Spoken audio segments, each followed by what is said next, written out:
Hey guys, tonight we're going to drift slowly, gently, into the dust-laced air of ancient Persia, a world where news didn't travel by ping or ding, but by hoofbeats echoing across the desert. You're standing at the edge of a sun-baked plateau. The sand crunches softly under your sandals. In the distance, a single rider gallops toward a low horizon, his silhouette flickering like a mirage. He's not a soldier, not a merchant. He's a messenger. And he's carrying more than ink on parchment. He carries the will of an empire. Honestly, if you had to live in this system, with your messages riding a horse for 6 days straight through 30-degree heat, stopping only to switch mounts at camel-scented pit stops, you probably wouldn't survive. There's no emoji fast enough for that kind of delay, so before you get comfortable, take a moment to like the video and subscribe, but only if you genuinely enjoy what I do here. I'd also love to know where and when you're listening from. Drop a comment telling me what city you're in and what time you're hitting play. Now, dim the lights, maybe turn on a fan for that soft background hum, and let's ease into tonight's journey together. You're standing at the edge of the Dashti Kavir, the great salt desert of Persia. The heat of the day is fading, leaving behind an earthy scent of baked stone and faint herbs trodden under sandals. Someone behind you murmurs something about needing more water, but you're more interested in the old man crouched beside a weathered mile marker. He's carving something into the stone. His hands are cracked and sun-dark, and his clothes are the color of old parchment. He could be a courier or a priest, or just a very focused graffiti artist. You're not sure. He doesn't look up but says, "It begins here," and you believe him. Because everything in Persia, every word of law, every royal decree, every whisper of rebellion must move. And if it must move, it must travel. Let's be honest, when you think ancient empires, you probably imagine grand palaces, epic battles, and dramatic betrayals. But Persia was a little different. It was a place of silk robes, meticulous, logs, and a surprising obsession with efficiency. If the emperor sneezed in Susa, he wanted the citizens of Sardis to know about it before sundown, ideally with polite commentary and a wax seal. The man you should thank for this obsessive dedication to long-distance communication? Cyrus the Great. Yes, the guy with the crown, the empire, and the incredibly intense beard. He was the one who figured out that you can't run a kingdom that stretches over 5 million square kilometers just by shouting really loudly from the capital. So Cyrus, clever man, created something quietly revolutionary, a postal network, not just couriers on random donkeys hoping for the best. No, this was a proper system. Roads, stations, horses, and personnel. It wasn't just fast for its time. It was so effective that Herodotus, who was basically the OG travel blogger of the ancient world, wrote in admiration, "Neither snow nor rain nor heat nor darkness of night prevents these couriers from completing their appointed course." And sound familiar? Yeah, the US Postal Service borrowed that line, respect. You walk now across a narrow stretch of flattened ground, a road, but not like any you've seen before. No pavement, no signs, just packed earth, worn smooth by generations of hooves and sandals, and every so often a marker carved with something you don't quite recognize. Elamite cuneiform, maybe. It's like GPS. If GPS involved remembering which pile of rocks means turn left. Up ahead, there's movement, a relay station. You see smoke curling from a small fire. A man in a robe waves lazily as you approach, then points to a leather pouch lying on the table beside him. It's sealed with twine and stamped with a circular sigil, an eye inside a sunburst. He doesn't speak, just nods once, as if to say, "This is going somewhere. You're not meant to open it." Naturally, you do not open it. You've seen enough fantasy films to know that reading ancient royal scrolls never ends well for the reader. But here's a detail most people miss when talking about Persian couriers. The system, called the Chapar Khaneh, wasn't just fast because of horses. It was fast because of stations. Like an ancient Uber Eats hub, riders would cover just a segment of the total route before handing the message to the next guy, who'd continue at full speed, fresh mount and all. That means one message could travel hundreds of kilometers in a single day. Try getting your couch from IKEA to do that. You stop beside a clay water jug and sip, the coolness surprising. The jug was buried halfway in the sand, staying chilled, through the age-old technique of evaporation. Practical. Ancient Persia was full of those clever little tricks, methods passed from village to village like unspoken spells. A breeze picks up, and you close your eyes. Somewhere in the distance, a horse snorts. There's the soft clink of reins, the creak of leather saddlebags. You can almost imagine what it felt like to be that courier, galloping between sun-washed hills, his mind empty except for the knowledge that the message had to arrive. He might not know what it said. He didn't need to. His role was clear, and in that clarity there was peace. Modern life could take a note from that, you think. Less noise, more purpose. You lean back against a warm boulder, feeling it radiate the day's heat. Above you the stars begin to blink into view, one by one, like messages lighting up the night sky. Ancient messengers followed those constellations, too. Navigation by stars, by wind, by instinct. No app, no notifications, just memory and motion. And somewhere out there, along this endless stretch of dust and time, another courier rides into the dark. You don't know his name. No one does. But he knows where he's going, and that's enough. Cyrus the Great is walking slowly beneath tall marble columns, glowing in the soft light of sunset. And you're trailing behind, not as a royal attendant, but more like a time-traveling ghost with curious sandals. Your footsteps echo faintly on.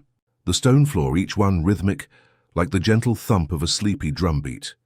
The air smells of cedarwood and warm limestone, with a hint of soldier sweat, earthy, oddly comforting. Cyrus isn't one of those kings who scream orders from a golden tower. He's calm, deliberate, and deeply fond of well-organized paperwork. He rules not just with the sword, but with the written word, and you begin to understand. An empire only truly exists if it can talk to itself. You arrive at a vast courtyard. Laid into the floor is a massive map carved in stone, the Persian Empire, stretching like a golden sash from India to the Mediterranean.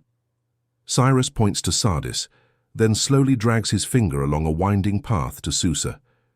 His voice is low and dreamlike. That place must know what's happening in this place. Before the sun sets. Easier said than done. Between this place and that place are jungles, deep rivers, sticky marshes, testy mountain tribes, and merchants who seem to redefine the word toll with every crossing. But Cyrus, patient like someone playing empire-sized chess, begins to build roads. Not the kind you'd drive a Prius down today. These were corridors of packed earth, stomped down by sandals and chariot wheels, stretching across the land like stitches holding together a silk robe. The Royal Road, they'd eventually call it, the beating heart of the world's first organized postal system. You follow that ancient road now, your feet brushing along dusty grooves. Imagine yourself as a meticulous Persian inspector with a checklist in hand. Are messengers on time? Is the horse switch station out of mint tea again? Are the pebbles too sharp for the royal donkey? This road was no joke. It stretched nearly 2,700 kilometers from Sardis, modern-day Turkey, all the way to Susa in modern Iran. And yet a royal messenger could make the entire journey in about 7 days, on horseback. No GPS, no espresso stops, no sleep playlists. Just wind-burned cheeks, a lunch of dried figs, and the constant hope that there wasn't a cranky lion behind that bush. Here's the strange part. Cyrus didn't start from scratch. He used pre-existing trade routes, built by the Lydians, Assyrians, and others, and optimized them. That's right, Cyrus the Great was basically the CEO of Infrastructure 2.0. And along this great road, every 25 to 30 kilometers, you'd find a roadside rest stop called a Chapar Khaneh. These weren't just shabby stables. They were little hubs of civilization. You could switch horses, rest, eat, and maybe catch a game of backgammon. If you squint hard enough, it's kind of like a medieval Persian version of a highway gas station, minus the fluorescent lighting and sad hot dogs. You arrive at one such station now. Night has fallen. A fire crackles. The old station master greets you with a warm bowl of milk, so watery you suspect it might just be cow-scented rain. He tells stories of the messages that passed through. A marriage proposal from a mountain. Prince instructions to build a granary near Babylon. Even a thank you note for delivering the correct spice order. You smile. There's something very human about this vast system. It's not a cold machine. It's a living network, breathing through footfalls and galloping hooves. And just as you're munching on a local sweet that tastes suspiciously like sesame-flavored dough glue, the station master leans in and whispers, "The weirdest bit, some letters were never meant to be read. Blank scrolls," he says, "test scrolls. They existed solely to test the speed of delivery. Think of it like ancient speed tests for empire-wide Wi-Fi, just with fewer cats." Historians still debate where Cyrus got the idea. Some say it came from nomadic tribes up north, who relied on long-distance communication to survive. Others argue he borrowed the concept from the Assyrians, who were basically the original data hoarders of the ancient world. Either way, Cyrus took the idea and turned it into the backbone of his rule. You step outside. The night sky is vast, stars scatter above you, and in your mind the royal road stretches upward too, connecting constellations like a celestial delivery. Rote. In the distance you hear hoofbeats. You don't turn around, you just smile. The message is on its way, and the night, like an old courier with tired eyes, continues carrying the empire's whispers from one land to the next.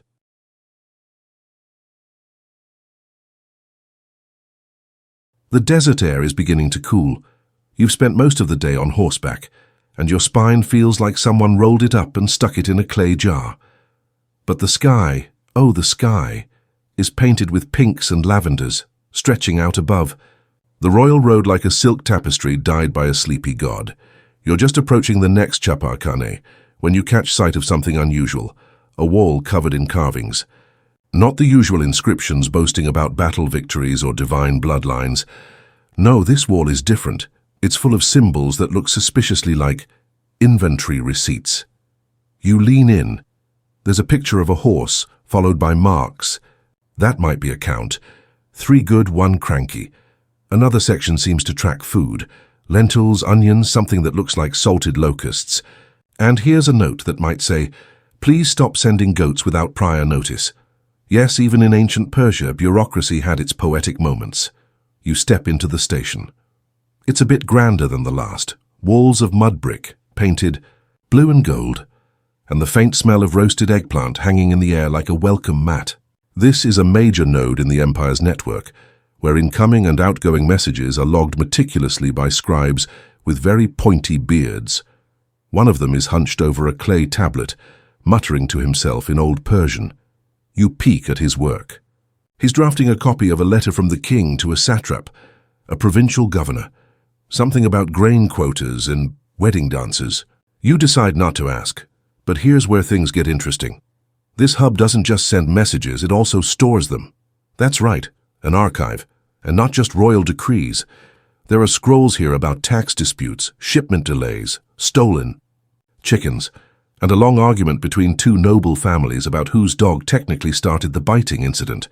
You imagine someone thousands of years from now, maybe even you, digging these out of the sand and thinking, "Ah, yes, the great Empire of Persia, brought to its knees by neighborly pettiness." You're led into a side room with a high ceiling and stacks of scrolls wrapped in linen. It's strangely peaceful, the kind of place where whispers bounce and even the rats walk gently. You sit down and start reading at random. Here's one from a doctor in Ecbatana asking for a fresh supply of honey-soaked bandages and less sarcastic nurses. Another is a complaint from a man named Ardashir who insists that a courier misdelivered his love poem to the wrong cousin. "She married me," he writes, "but I think it was a clerical error." You laugh softly. The past, it turns out, is more like the present than anyone wants to admit. And here's a curiosity. Some messages are encrypted, not with complex ciphers. No, this was before anyone had time for that, but with code names, clever rhymes, and tiny doodles that only the recipient would understand. A drawing of a fig tree might mean, "Meet me at dawn," a fish swimming backward, "Abort the plan," or maybe just, "I dropped your fish." Historians still puzzle over one particular scroll that shows a cat, a cup, and a man falling off. A camel. No one knows what it means, but you're pretty sure it was either a spy message or the world's oldest meme. As the moon rises, the scribes light oil lamps. The golden glow spills across the scrolls like sunlight caught in slow motion. You sit cross-legged in the archive, absorbing it all. The gentle scratching of styluses, the flutter of papyrus, the tiny sighs of scribes who've been copying the word barley for 6 hours. One of them hands you a strange scroll. It's old, very old, its edges crisp like dried petals. The writing is faded, but you make out a phrase. Let no mountain, wind, or silence delay the words of a just ruler. You whisper it under your breath. It feels sacred, not in the divine sense, but in the necessary sense, as if language itself was holy, simply because it connected one human heart to another, across distance, across time. You think about how many lives were shaped by these little scraps of writing, a merchant's fortunes, a soldier's orders, a family's reunion, a kingdom's peace. And somewhere outside, a rider mounts his horse in the cool night air. Another message, another stretch of road. The wheel keeps turning. Before you leave, one of the scribes gives you a tiny clay token. It's warm from his hand, stamped with the image of a winged courier. He winks and says, "For luck," or maybe, "For tracking you." You laugh again. You're not sure if it's a joke. You step outside. The wind brushes your cheek. In the distance, a fox scampers across the road, trailing a scroll in its teeth. Probably just another lost message from Ardashir. The stars above look like ink drops on silk. The royal road glows under moonlight, ready to carry you onward.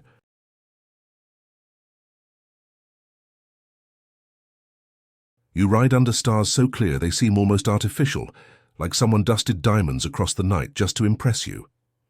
The royal road is quiet now, save for the soft clop of hooves and the occasional whisper of wind through tamarisk trees. You find yourself humming the children's Postal chant again without meaning to. After a time, your path forks near the edge of a wide valley.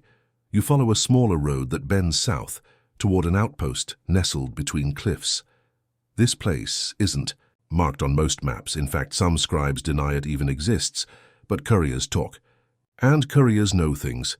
The station is built into the rock, part cave, part fortress, all shadow and silence. As you tie your horse to a hitching post carved with ancient graffiti, "Ramin was here, ate all the lentils, sorry." A guard waves you through without a word. Inside, it's cooler, stone walls lined with bronze torches and shelves stacked with messages wrapped in oilcloth. You're in what the older riders call the quiet post. Here, things are different. This isn't just a resting place, it's a relay correction center, a midpoint where the flow of messages can be redirected, rerouted, or erased, a place where someone can decide that a letter never quite made it. You sit at a low wooden table, sharing dried figs with a woman named Homer, who says she once wrote a message from Persepolis to Sardis in under 40 hours. She doesn't brag, but her eyebrows do. You like her instantly. Homer tells you that once a message arrived with only 3 words. Cancel the coronation. No name, no return scroll. Just those words, carried across 4 stations. No one ever claimed it. But the wedding was postponed anyway. You look at the walls. Hundreds of tiny clay seals hang from hooks. Official stamps from long-dead administrators, military outposts, even royal stewards. Some are shaped like birds, others like axes. One just looks like a very grumpy loaf of bread. It's here, in this out-of-the-way station, that you learn about message replication, a surprisingly sophisticated process. Rather than send one original message the whole distance, the Persians often had identical copies made at certain points, kind of like ancient carbon copy emails, minus the reply all disasters. There's a parchment hanging on the far wall, with faded ink. To be swift is to be strong, but to be accurate is to endure. You love that. You imagine it cross-stitched above a modern office printer. Homer shows you a rare tool used only at this station, a message splitter. It's not as dramatic as it sounds. Just a wooden rod used to roll and divide scrolls into encoded halves, each half meaningless without the other. She shrugs and says, "Good for gossip, even better for secrets." You wonder what kind of empire invents something like this, one with enemies at every border, one with fragile alliances and a habit of sudden rebellions. Maybe, but maybe also an empire that simply understands communication is power, and protecting it is survival. There's a moment of stillness late in the evening. Everyone's gone quiet. The horses rest, the guards doze by the fire, and you sit beside Homer reading an old scroll about harvest yields in a province you've never heard of. There's something soothing about it, the predictability of dates and olives, the daily work of feeding an empire. And then another courier bursts through the doors, his cloak streaked with dust, his eyes wide. "Riders down," he says breathlessly. "North of the Tigris. 3 scrolls missing, 1 with a royal seal." No one panics. This isn't that kind of place. But everyone moves. Homer stands up, already pulling on her riding gloves. "You coming?" she asks, tossing you a belt with a courier's mark. "Yours now." You hesitate. For a moment, the cozy idea of rest, of fig snacks and scroll poetry tugs at you. But then you're up, belt fastened, pouch packed, boots tightened. You're part of the system now.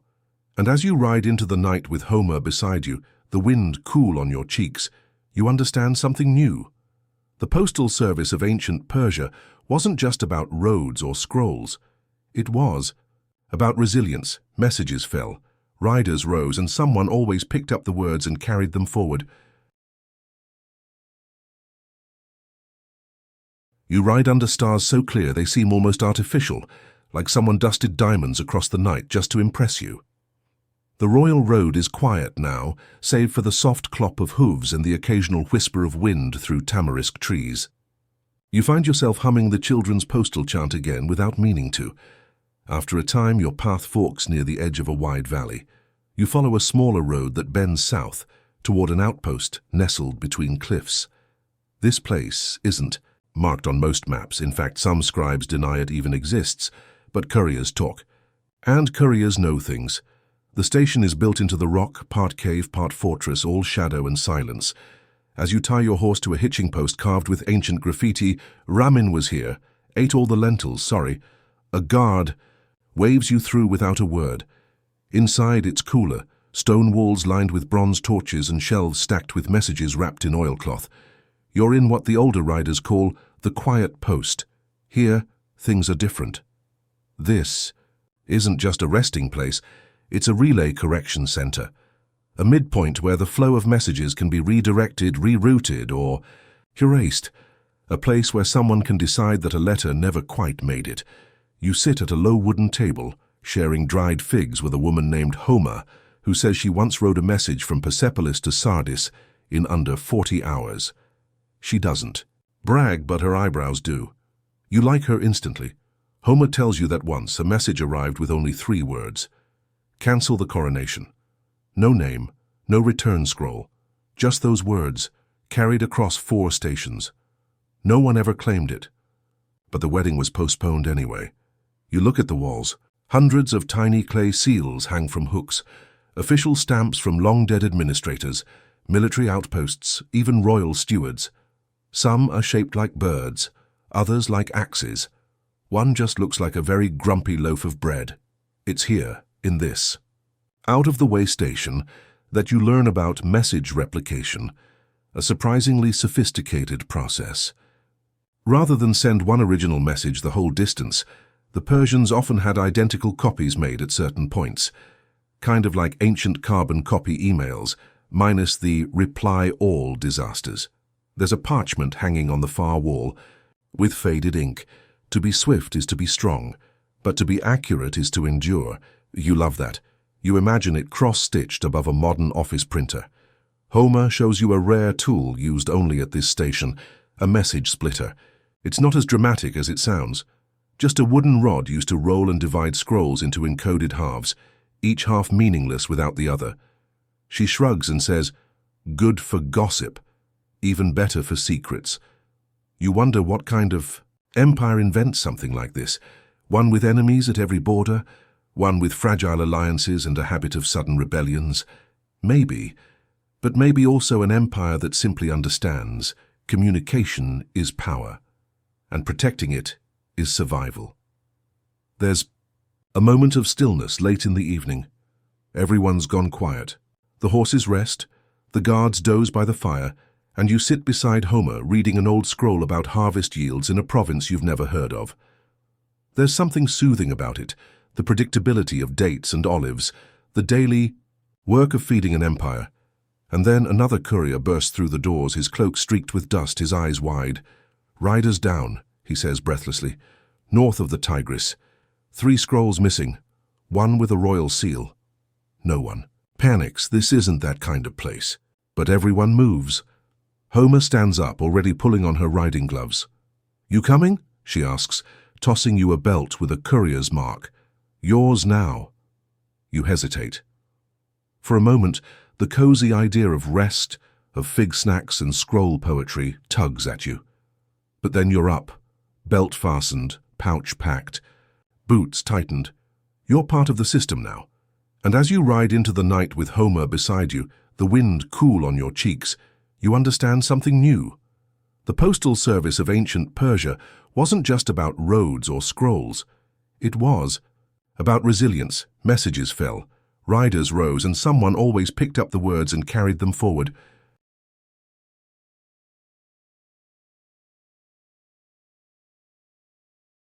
Dawn slips in quietly, like a shy guest at a banquet.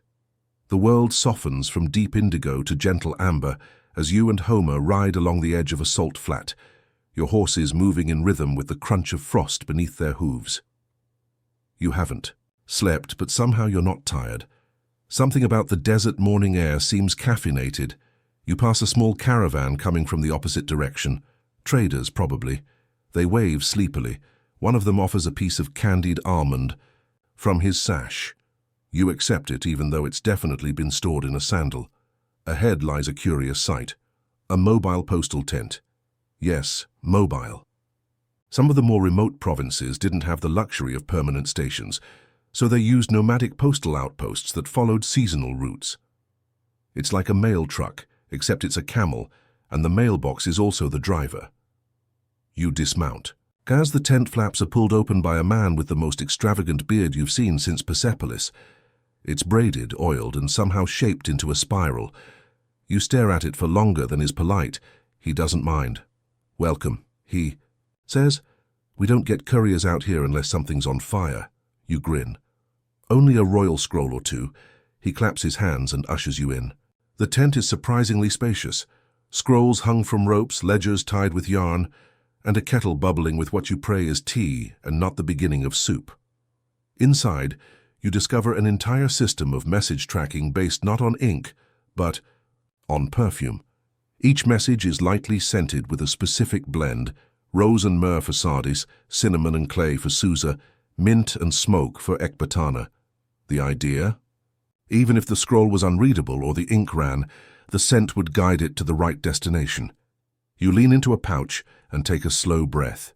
It smells like cedar and burnt apricot. The bearded man nods. That's the smell of an apology letter from a satrap. You can always tell. As you sip the slightly suspicious tea, Homer explains that these mobile posts were key to Persia's flexibility. They weren't just for messages.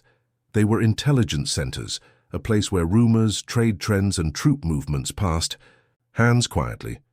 You leaf through a soft leather logbook, filled with beautiful but entirely illegible notes. The script seems to swirl like wind. The postmaster shrugs. "That one's in Elamite. I barely understand it myself. Could be a recipe for stew, or a coup. Hard to say." Outside, the horses are being watered, and a small child with a goat on a leash waves at you. The goat has better posture than most diplomats. You wave back, then something catches your eye. Tucked into the edge of the tent, barely visible beneath a folded mat, is a broken message seal. Half of the royal lion sigil is missing, but the rest is unmistakable. It matches the kind used on imperial emergency orders. You pick it up and the postmaster immediately stiffens. "That came in a week ago," he says quietly. "No scroll, just that. The rider never arrived." He says it with the kind of calm that makes your skin crawl. You and Homer exchange a glance, not of panic, more like curiosity, sharpened by experience. You slide the seal into your pouch. Another thread in this strange web.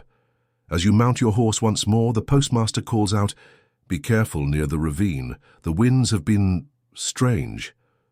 You nod. Winds are always strange in stories like these.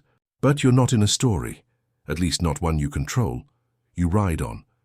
The land flattens, then rises again into golden foothills dotted with tamarisks and dry grass. Every few miles, a stone marker rises from the dust, moss-covered, cracked, but still standing. Each one carved with the same phrase, "Words are weight, carry them well." You pass an old woman herding sheep with a stick carved like a quill pen. She offers you a fig. You ask where the nearest rest stop is.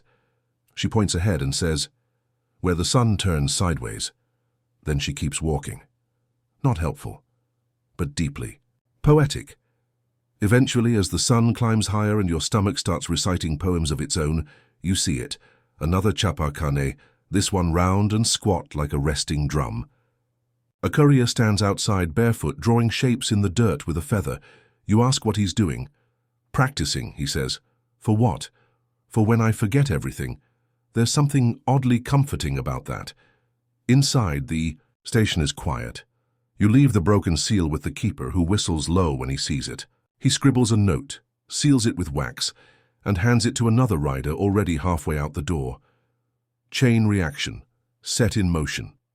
That's the magic of this world. Not fireballs or flying chariots, just people who ride without sleep to deliver. A thought from one side of the earth to another. It's slow magic, but real, and as you curl up on a cot in the corner of the station, finally letting your eyes drift shut, you think, somewhere out there, someone's waiting for words you carry.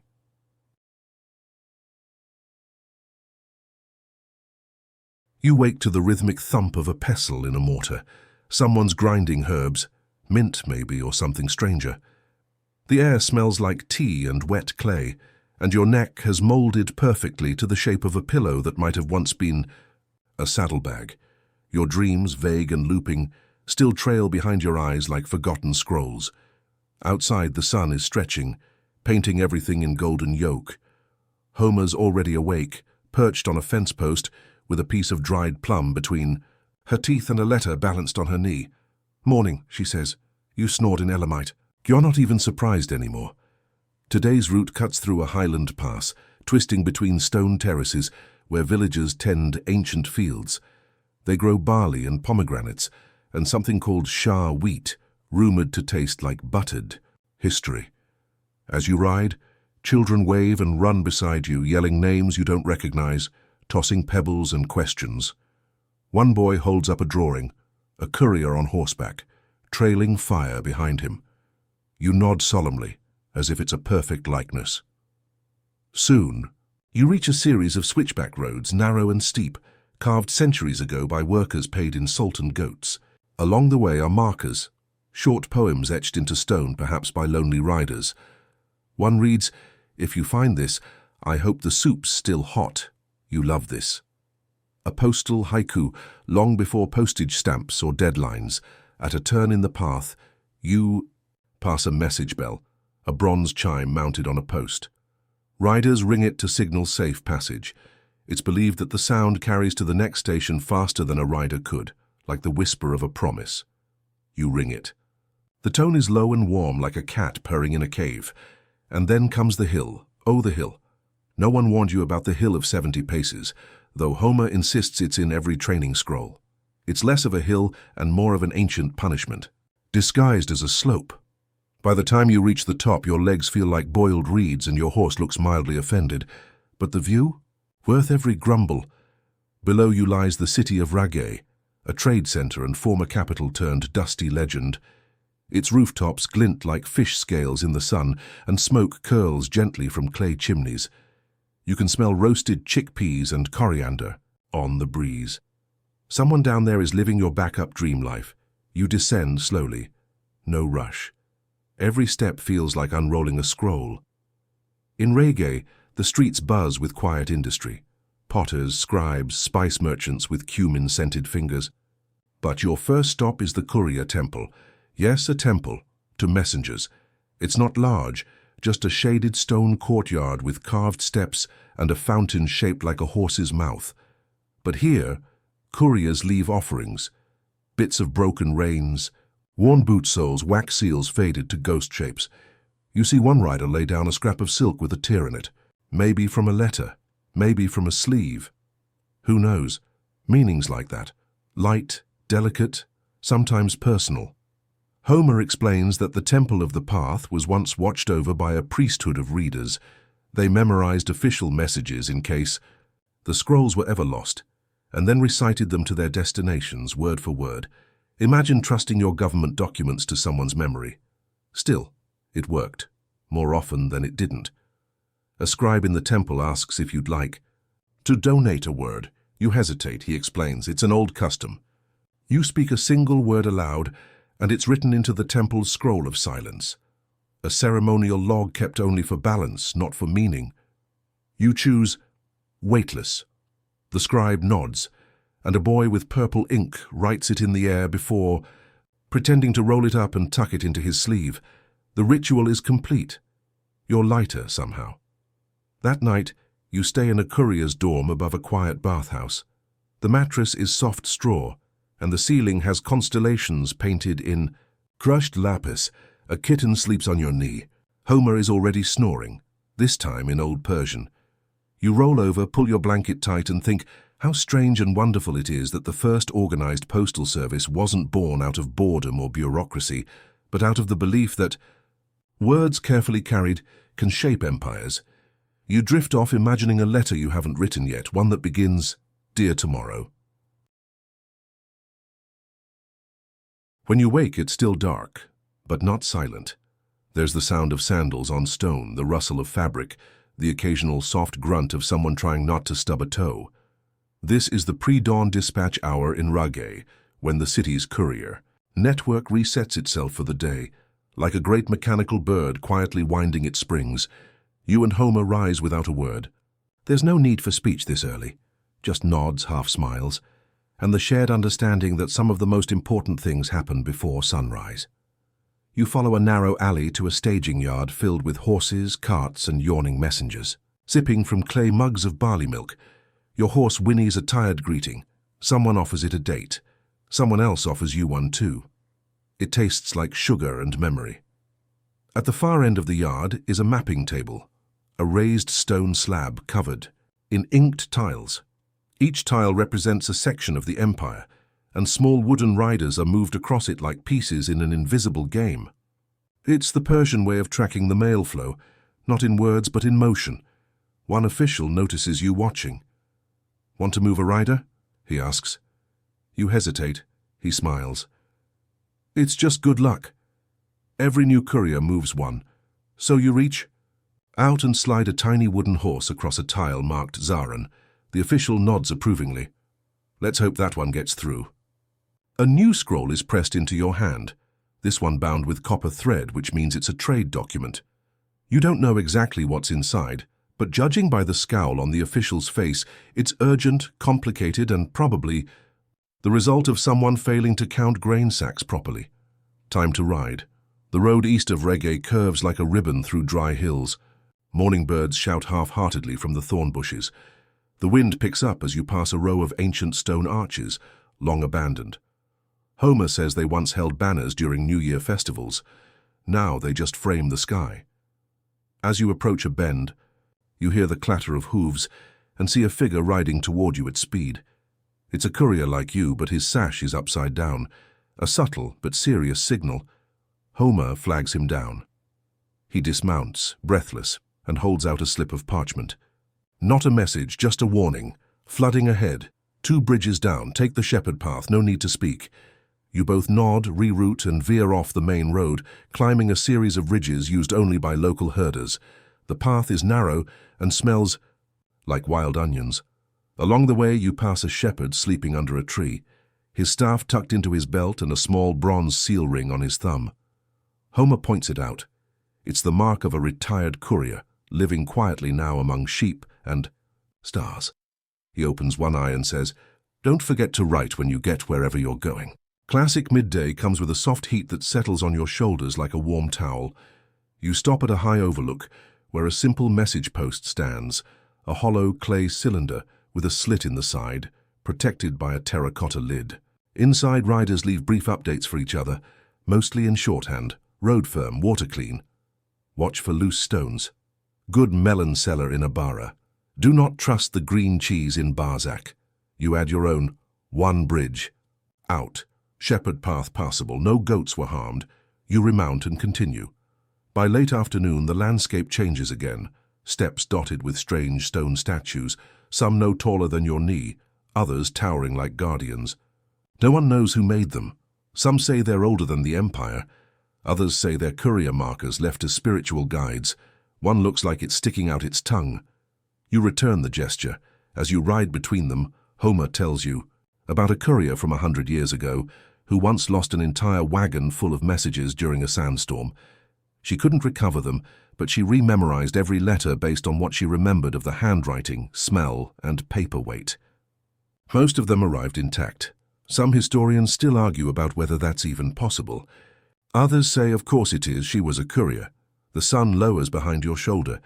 You make camp on a ridge using thorn branches to shield against the wind. Homer brews something she calls saddle tea. It tastes like bark and defiance. While you eat, you read the copper thread scroll aloud, not the words, those are for the receiver, but the formatting. The spacing, the marks in the margin, it's oddly soothing. You know, Homer says, some people think words are the most fragile things in the world. You look up. But I think, she continues, they're the most stubborn. They always find a way through. You nod, chewing on a date pit. Later, wrapped in your cloak beneath the stars, you hear jackals far off in the distance. Not close enough to worry, just close enough to remind you you're somewhere real. You drift off again, holding the copper thread scroll close to your chest, like it's something sacred, because maybe's it is. The next morning your dreams dissolve slowly, like ink in warm tea. The world outside your blanket is brisk, fresh in a way that makes your nose scrunch.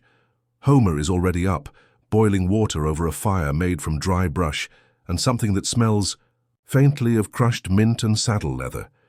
You twitch in your sleep, she says, handing you a steaming clay cup. You sip.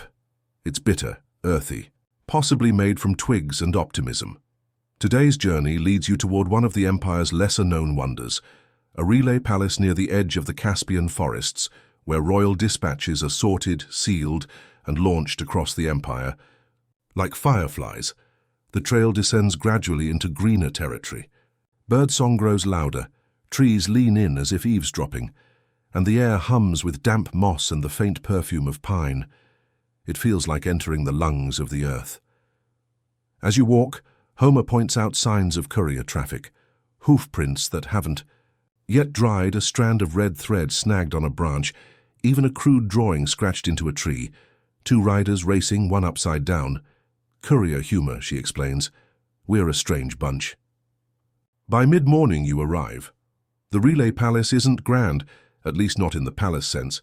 No gold, no towers, just an elegant longhouse of polished wood, tiled eaves, and wide courtyards filled with fluttering pigeons and stray cats. A banner hangs above the door with the words roughly translated, "Swift in body, swift in soul."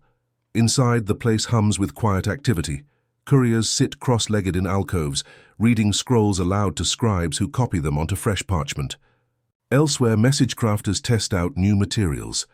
Reed paper soaked in honey water, wax tablets embedded with thread, bark scrolls for wet climates.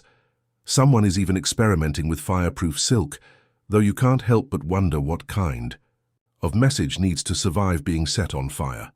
You're shown to a sorting table, where a stern woman with ink-stained fingers gestures at your copper thread scroll.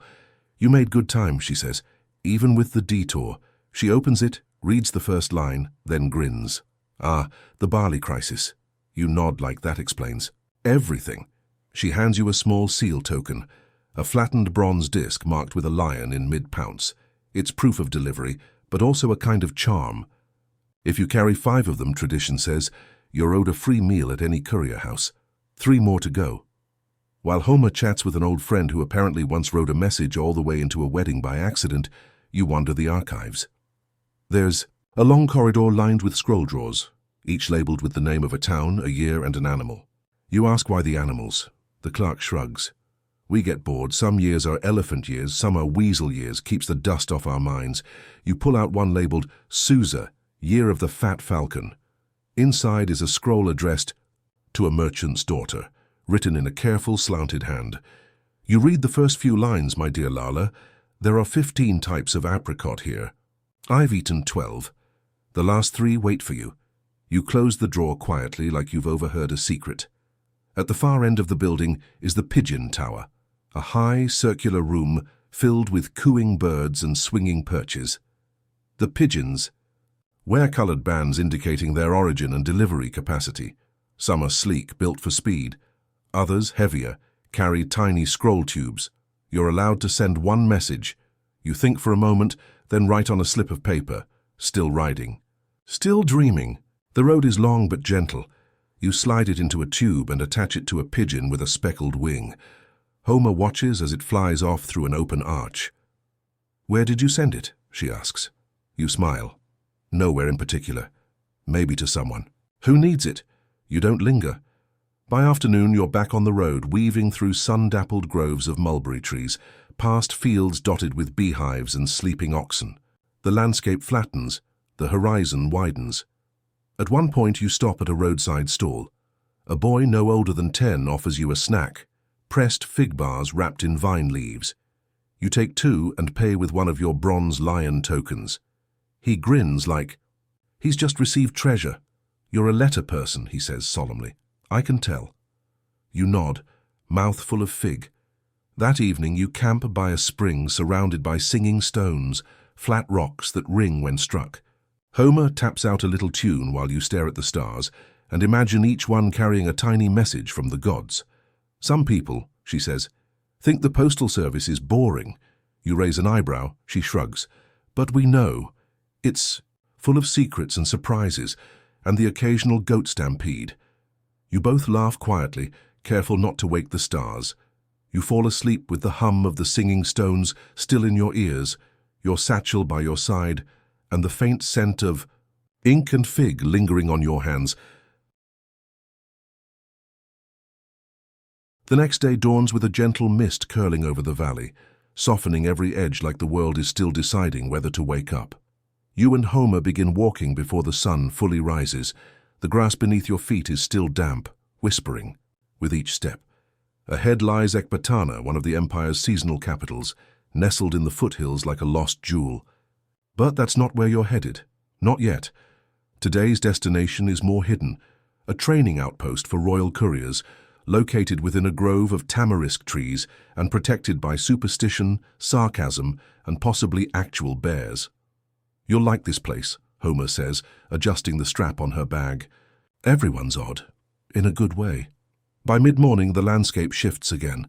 The road turns dusty, the tamarisk trees rise up in feathery clusters, and then, like stepping into a mirage, you see it, a series of low buildings with curved roofs and wind towers, arranged around a central training field covered in chalk lines and wooden obstacles.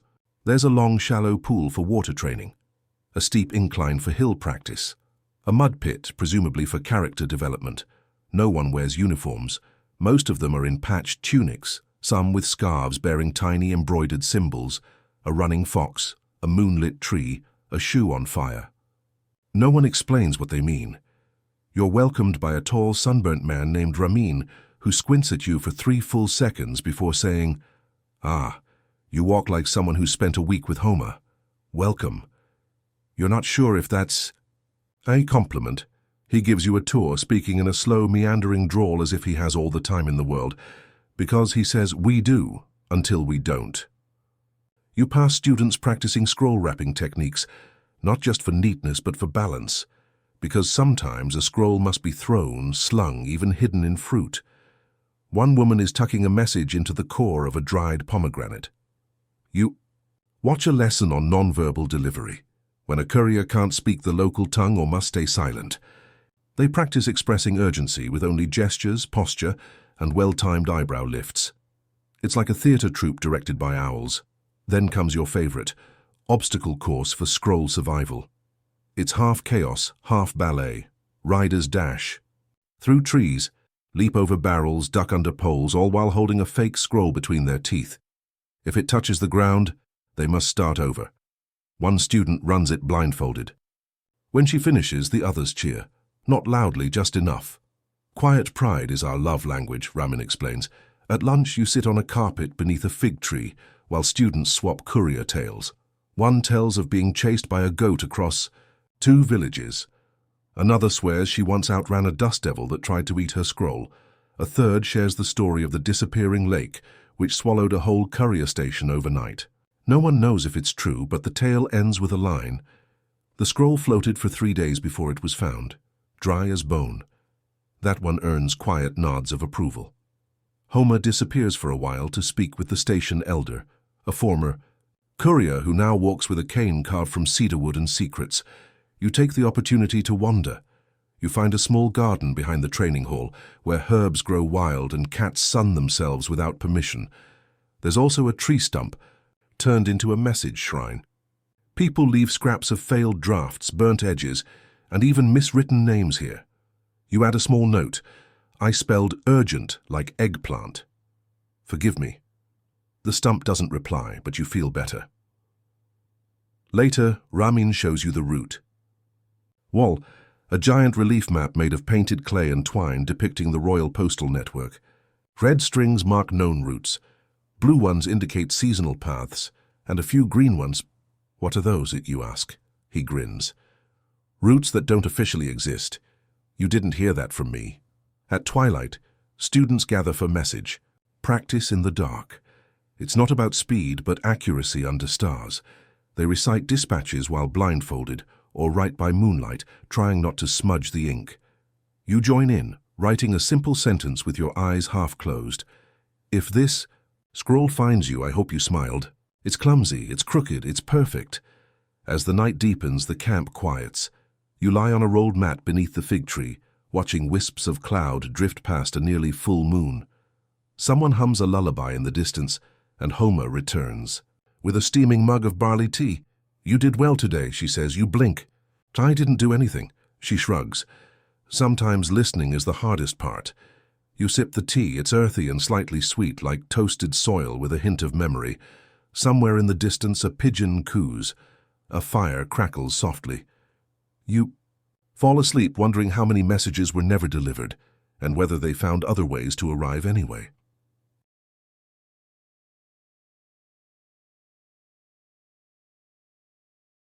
You wake to the sound of bells, not harsh ones, but small high-pitched chimes like wind passing through hollow silver reeds.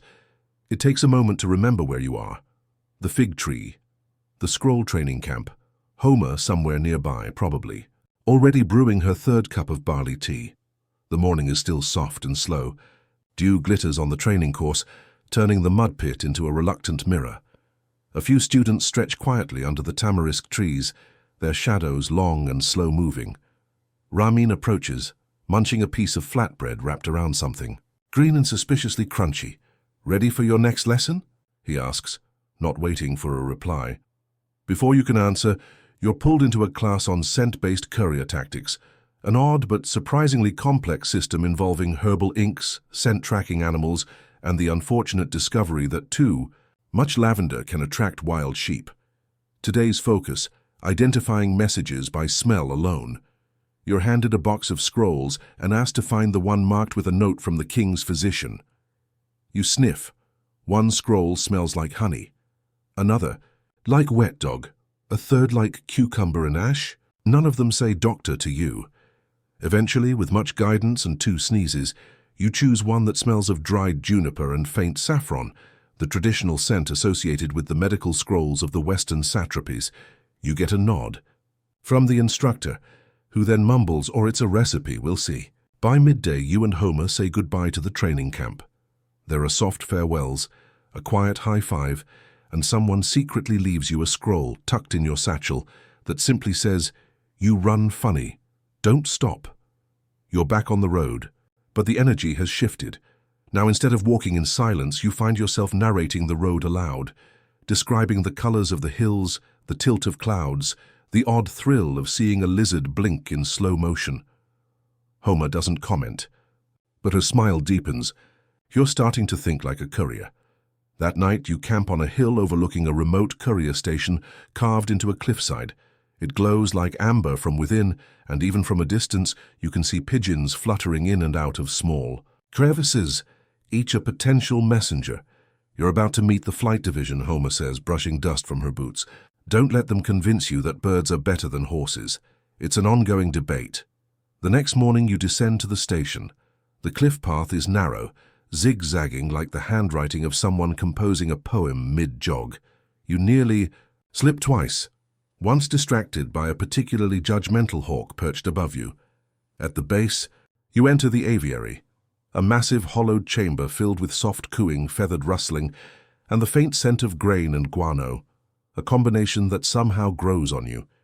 Here, messages are sent via trained birds, pigeons, crows, and even, though rarely, parrots.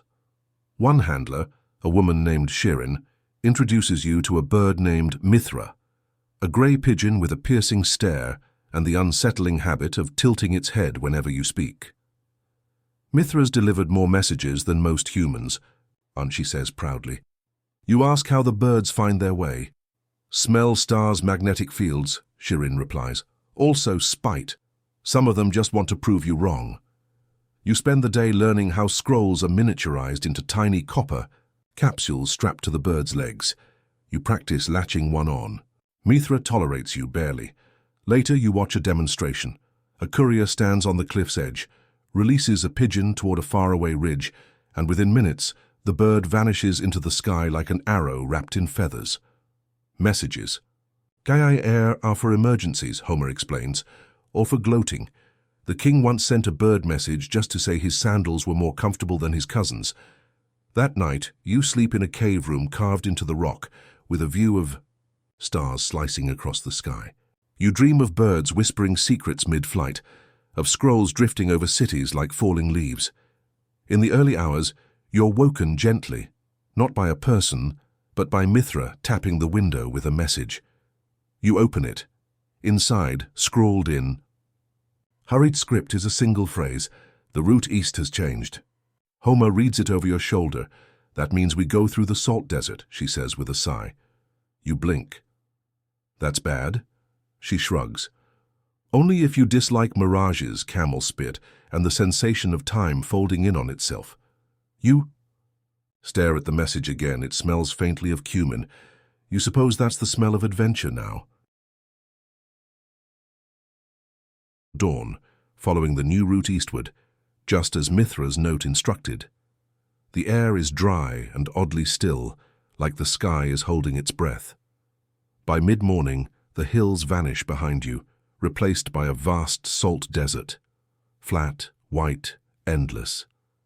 It's not the burning heat that unnerves you, but the absence of sound. Your footsteps make no echo. Even Homer speaks in a whisper, as if the salt itself might overhear. You'll start seeing things soon, she says casually, squinting ahead. Try not to trust them. You nod, not entirely sure if she's serious. It isn't long before the mirages begin.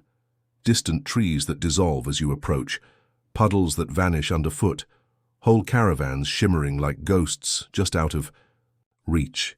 At one point, you swear you see a scroll the size of a building, unfurling in the sky like a heavenly proclamation.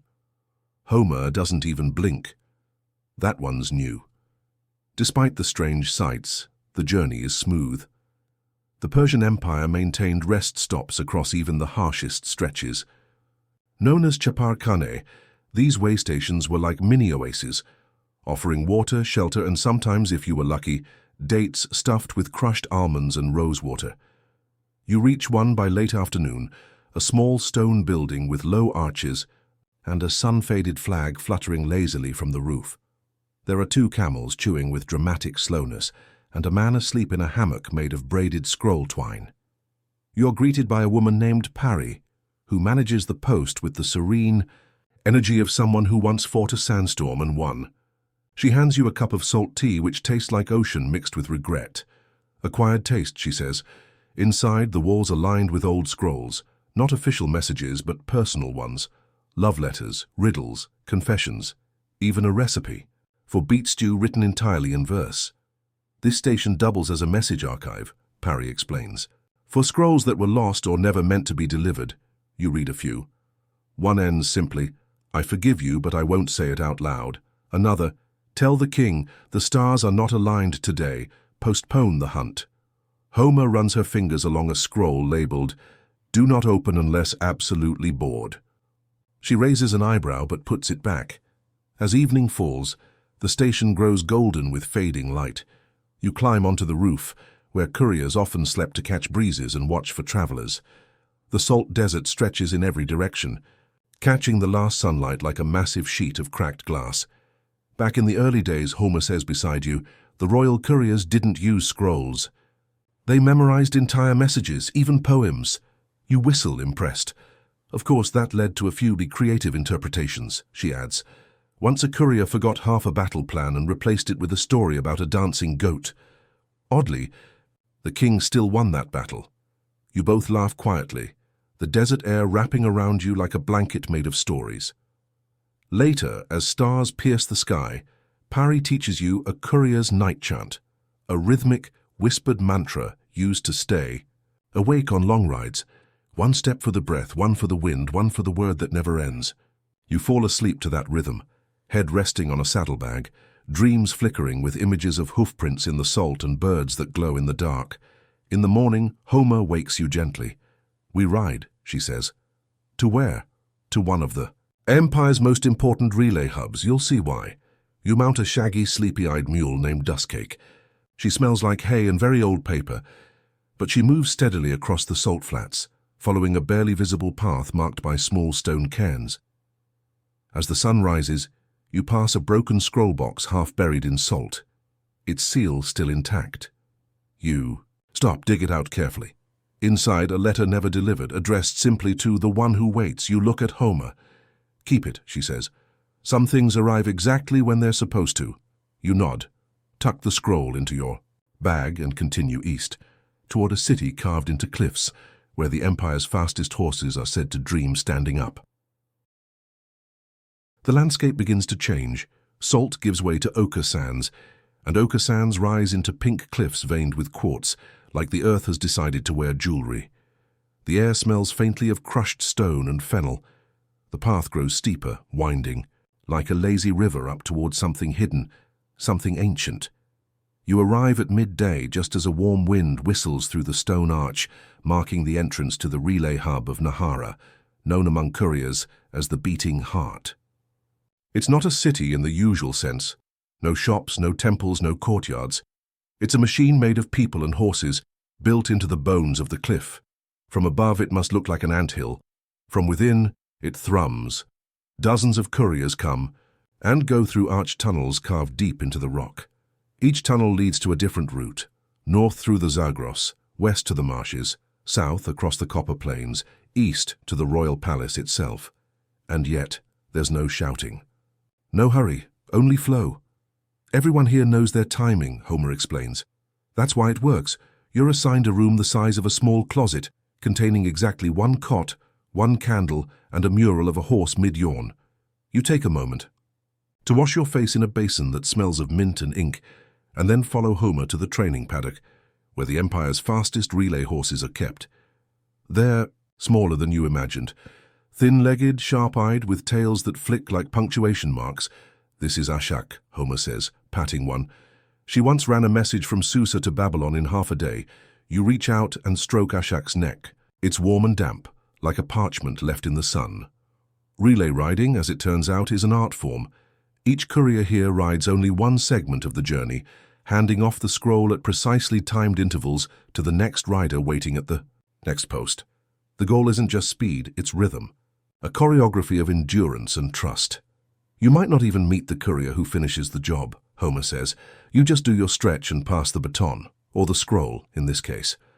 That evening, you're invited to sit with the elder riders. They call themselves the Parchment Bones. Their leader, a man with a beard braided into the shape of a question mark, tells you stories between sips of something that smells like melted cinnamon and regret.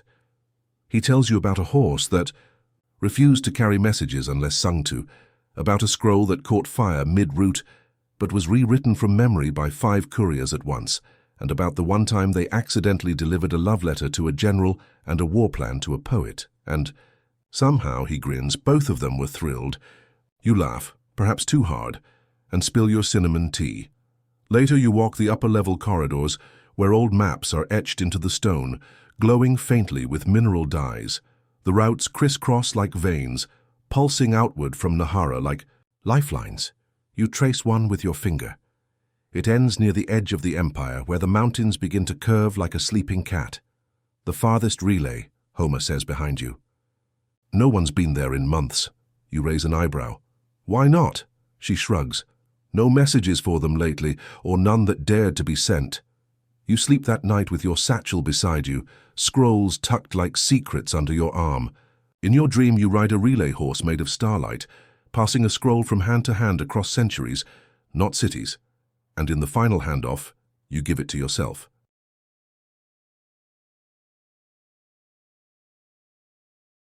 The morning air is cold and thin, the kind that tastes like metal and memory. You rise early, pack quietly, and meet Homer at the stables. Today you're not following a marked route. Today you're heading toward the farthest relay, the one no one's visited in months. The journey starts uphill. A shack carries you both in measured, powerful strides along a narrow trail etched into the cliff's edge. Below, the desert ripples like fabric.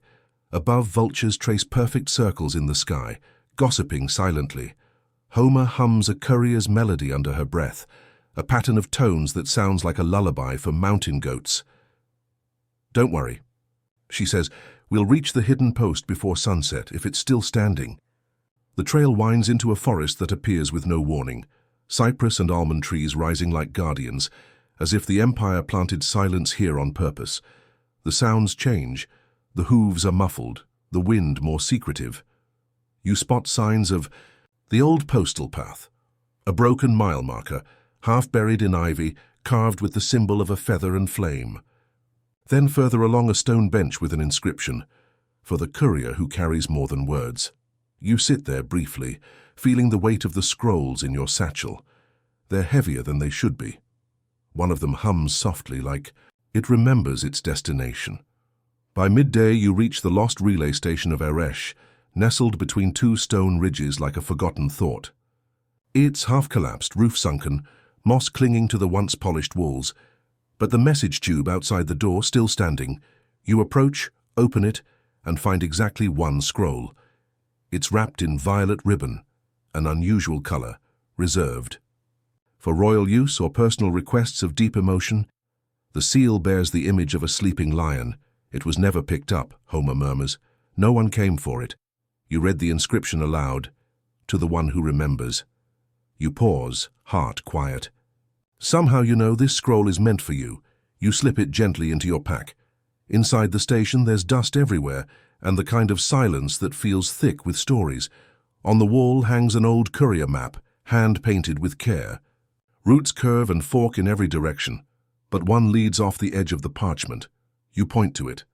This line here, there's no destination. That's the line of trust, Homer says, voice soft. Sometimes they sent messages to places that didn't exist yet, just in case. You stare at the invisible city, your finger still on the map. Did anyone ever answer? Once, she says, but only once. That evening, as you light a small fire outside the ruined station, the stars come fast. No moon. Just velvet darkness and the kind of stars that look so sharp you could cut yourself on them. Homer shares dried figs, soaked in cardamom and honey. You eat in silence, eyes on the horizon. Then she speaks. This system, this web of riders and roads and rules, was never just about kings and their decrees. She tosses a fig stem into the flames. It was about people, keeping them connected, one word at a time. You nod, you felt it. Every rider, every scroll, every campfire. The slow, rhythmic heartbeat of an empire held together not by force, but by messages, by voices moving through space and time. You take out the violet-sealed scroll. You don't open it. Not yet. You wake before dawn. The fire has died and dew has crept over your satchel like a sleepy cat. The scroll with the violet ribbon is still there, untouched, waiting. You hold it in your lap, fingers brushing the edges of its wax seal. There's a kind of hush that only exists in places the world has forgotten, the kind where even your heartbeat seems too loud. You open the scroll. Inside, one sentence, written in a deliberate, steady hand. If you're reading this, then the road still works, that's it. No name, no signature, no demand or decree. Just that soft, certain statement. A message not meant to inform, but to affirm. The kind of message you don't just carry. You live, you... Fold the scroll gently and place it back into the message tube at Eresh. You seal it, not because it must be sent, but because it must remain.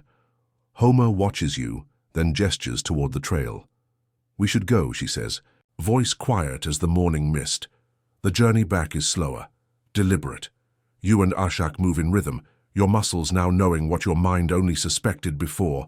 This whole system was a symphony, and every courier a note in its song. Along. The way you pass couriers heading out, each one carrying scrolls like promises. You nod at them. They nod back. You've joined a lineage now, one that reaches back to the first rider who ever whispered, "I'll take it." At Nahara, the riders greet you not with applause or ceremony, but with a bowl of warm barley porridge and a fresh pair of socks. Somehow it's exactly what you need. You sleep for a full day, and when you wake, the world feels a little more connected. You write a scroll of your own. No wax, no ribbon, just words. To whoever comes next. You're not alone, you never were. You leave it in your room. Weeks later, your route shifts again.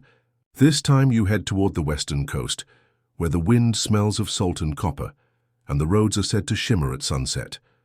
But something inside you has changed. You're no longer just a messenger. You're part of something larger. A story, carried on horseback and hoofbeat, in wind and ink. A system that persists not because it must, but because it chooses to. Because someone, somewhere, still needs to hear something true. And so, every time you saddle up, every time your scroll, bag thumps gently against your side, you remember, it's not just delivery, it's devotion. The stars come out as you ride. The sun sinks behind the hills, casting long shadows that sway with the wind. The road is empty ahead of you, but not lonely. Your horse snorts. You adjust your reins. The scrolls in your bag shift, rustling like leaves with secrets. Far ahead, a light flickers. Another post, another rider waiting, another heartbeat in the web, and behind you, a path already fading, but not lost. Never lost. The night stretches wide and your mind drifts. The rhythm of hooves on dust becomes a lullaby, steady and soft. Thoughts slow. Muscles relax. Your breath matches the pace of the ride, until all that remains is ink, dust, wind, you. The road continues, and somewhere in the quiet, you begin to let go. Let the story ride on without you for a while. Just listen to the footsteps and the silence between them.